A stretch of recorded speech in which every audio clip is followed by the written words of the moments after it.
Oh, how many times do you do that yourself? Well, this is another account of getting rid of our bounce. So as soon as I lean the shaft forward, that leading edge is going to dig in, and if I put the ball too far back, the club swing is too steep, so we've negated all our bounce. Instead, when I play the shot, I want to be fairly neutral with only a little bit of shaft lean. I don't want it back, but I certainly don't want it way forward. That allows the shaft to be, or the club to be shallower, and the sole of the club's going to slide on the ground, giving me some margin. Now I hit that totally fat, but it's rolled up on the green to about 2 meters away from the flag. It's a good result for a totally fat shot.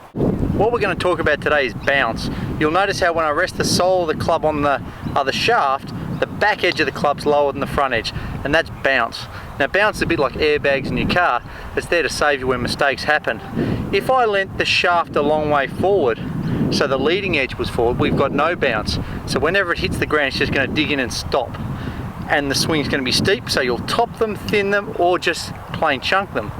If the club has some bounce, it's going to slide along, and even if I hit it fat like I did in a pitch shot earlier, the thing is going to bounce and still hit a pretty good golf shot. So as soon as you lean the shaft too far forward, you're going to lose your bounce. My sand iron's got 14 degrees of bounce, so I've got to make sure I don't lean it forward more than 14 degrees. Then I'll have no bounce and no safety net. I'm going to skim some rocks because it's a lot like using the bounce on a club. This is the perfect skimming rock. We've all skimmed them before. Let's have a go. It's pretty disappointing. Why didn't that work? Well, obviously you wouldn't skim a rock like that. Well, of course, if I was going to skim a rock, I'd get down low so it's coming in nice and shallow and the flat surface can skip off the water. Let's have a go.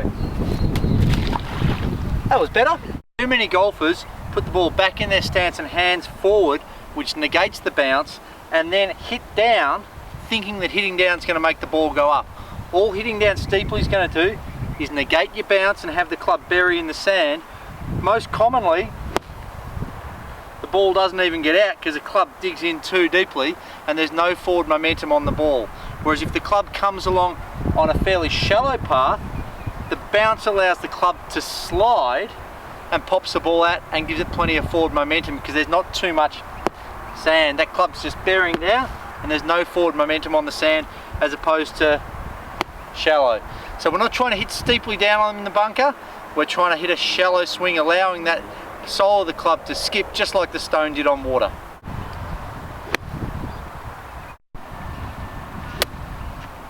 So when we're using a wedge or any club around the green, for that matter, in a bunker or out of a bunker, just like skimming a rock, we want to have a shallow angle of approach, giving that bounce a chance to work. Remember, bounce is your friend, just like airbags in a car. It'll keep you safe on the course and give you some margin.